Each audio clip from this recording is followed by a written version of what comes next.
CCCGS 路易圣洛朗号。路易圣洛朗号是加拿大海岸警卫队所拥有的一艘重型极地破冰船，也是警卫队的旗舰，是加拿大唯一可以全年在北极地区执行任务的考察船。自1969年投入使用至今，曾进行过多次大规模改装，以便继续服役。船员编制46人，配备2架贝尔429多用途直升机。路易圣洛朗号长119.8米，宽24.38米，满载排水量1.53万吨，搭载3台柴油发动机，最大功率27000马力，无冰区最高航速16节。西利号。西利号是美国海岸警卫队所拥有的一艘中型破冰船，它是美国目前技术最先进的破冰船，于1997年下水，1999年投入使用，船长128米，宽25米，满载排水1.63万吨，搭载4台柴油发动机，最大功率46350马力，无冰区最高航速15.5节，能够以3节航速破开1.4米厚的冰层航行。西利号拥有一个可以容纳2架 HH-65海豚直升机的机库，还拥有总面积超过390平方米的5个科学实验室，以及容纳多达50名科学家住宿的船舱。这艘破冰船除执行极地考察任务之外，还会负责海洋搜救、船只护航和环境保护等任务。新白濑号。新白濑号是日本海上自卫队所拥有的一艘大型破冰船，主要用于执行极地考察和物资运输任务。船员编制175人，配备3架舰载直升机，于2007年开始建造，2008年下水，2009年投入使用。新白濑号在继承上一代船型的基础上，将船体进一步增大，船长达到138米，宽28米，满载排水量2.2万吨，最大功率3万马力，无冰区最高航速19.5节，能够以3节航速破开1.5米厚的冰层航行。此外，新白濑号还在船首安装有溶血水喷洒孔，当遇到超过最大连续破冰厚度，但又没有必要使用重力破除的冰层时，可以通过喷洒经过加热的海水来减小前进方向冰层厚度，然后再进行连续突破，极大提高了破冰效率。维克托·切尔诺梅尔金号。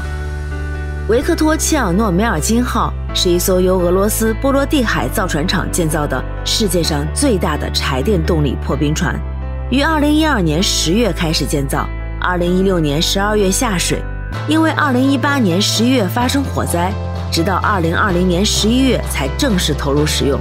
主要用于破冰领航和拖带船舶，也用于运送南北极考察队和提供补给，还可以作为消防船使用。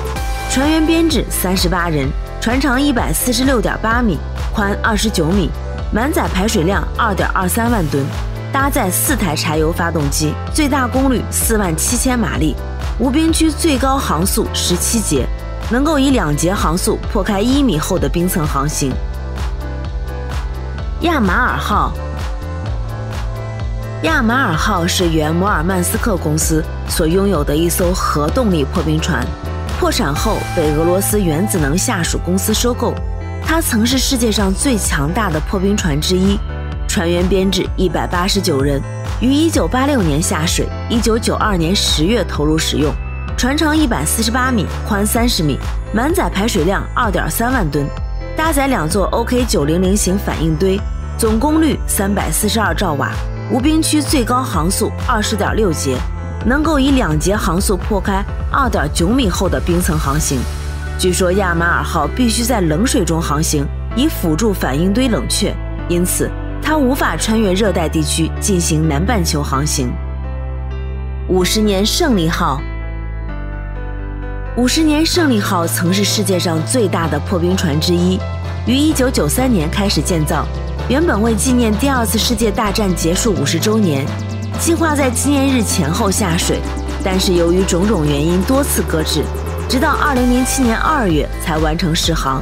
这艘破冰船搭载了一套全新的自动操控系统，使破冰能力得到大幅提升。它船长159.6米，宽30米，满载排水量26万吨，搭载2座 OK900型反应堆，总功率342兆瓦，无冰区最高航速18.6节，船员编制189人。2008年，一支日食观测队为了观测8月1日的日全食，乘坐50年胜利号于7月21日从摩尔曼斯克出发，7月25日抵达北极，创下了该船的航速纪录。雪龙号，雪龙号是苏联解体前准备建造的8艘同型破冰船之一，由乌克兰赫尔松船厂负责建造。苏联解体后，中国以1750万美元购得，船厂按照要求于1993年3月改造完工，是中国第3代极地破冰船和科学考察船，也是目前最大的一艘。后续历经总投资额高达3亿元人民币的多次升级改造，直至2009年，雪龙号的海洋科学考察设备才全部完成升级换代，并配备了一套世界最先进的表面海水采集分析系统。这艘船长167米，宽22.6米，满载排水量2.1万吨，搭载一台13200千瓦主发动机和3台880千瓦副机，无冰区最高航速17.9节，能够以1.5节航速破开1.2米厚的冰层航行。北极号，北极号是俄罗斯波罗的海造船厂建造的第一艘22220型 LK60YA 级核动力破冰船，是全球最大、功力最强的2艘破冰船之一，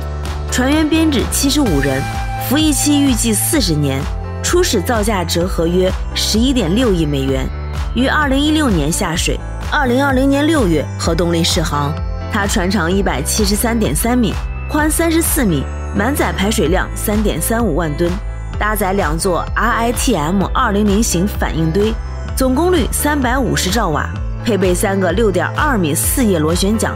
总推进功率60兆瓦，无冰区最高航速22节，能够以1.5至2节航速破开2.8米厚的冰层航行。北极号在吃水深的时候能够破开较厚的海洋冰层，吃水浅的时候还可以在河床上工作，用途非常广泛。西伯利亚号，西伯利亚号是俄罗斯波罗的海造船厂建造的第2艘22220型 LK60YA 级核动力破冰船，它的性能参数和北极号大致相同，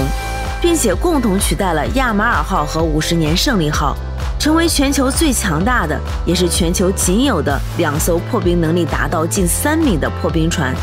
于2015年5月下水，2021年1月投入使用。主要任务是开发北方海路的运输潜力，并使北海航线的运输期延长，为从亚马尔油气田、哥达半岛以及克拉海大陆架向亚太市场运输石化原料的船舶引航。除北极号和西伯利亚号以外，俄罗斯还有3艘同规格破冰船在建，分别是乌拉尔号、雅库特号和楚科奇号，其中乌拉尔号预计在2022年10月投入使用。吉星号，吉星号是全球极少数在南北两极同样活跃的科研机构，德国阿尔费雷德韦格纳研究所所拥有的一艘极地破冰船，于1982年投入使用。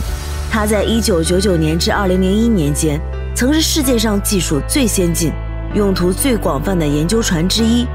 投入使用至今，每年平均工作时长317天，船员编制124人。吉星号船长118米，宽25米，满载排水量1.26万吨，搭载4台柴油发动机，最大功率18940马力，无冰区最高航速15.5节，能够以5节航速破开1.5米厚的冰层航行。破冰船通常有2种破冰方法，当冰层厚度不超过1.5米时，采用连续式破冰法，主要依靠螺旋桨和船头的力量把冰层劈开撞碎。如果冰层较厚，则采用冲撞式破冰法。冲撞破冰时，船头部位吃水浅，可以轻而易举地冲到冰面上，依靠船体把下面的冰层压碎。因此，破冰船的吨位直接关系到破冰能力的强弱，这也是俄罗斯大量建造巨型核动力破冰船的原因之一。那么今天的分享就到这里了。大家有什么想说的或想看的内容，都可以在评论区留言。喜欢这期视频的朋友，别忘了点赞加关注，我们下期再见。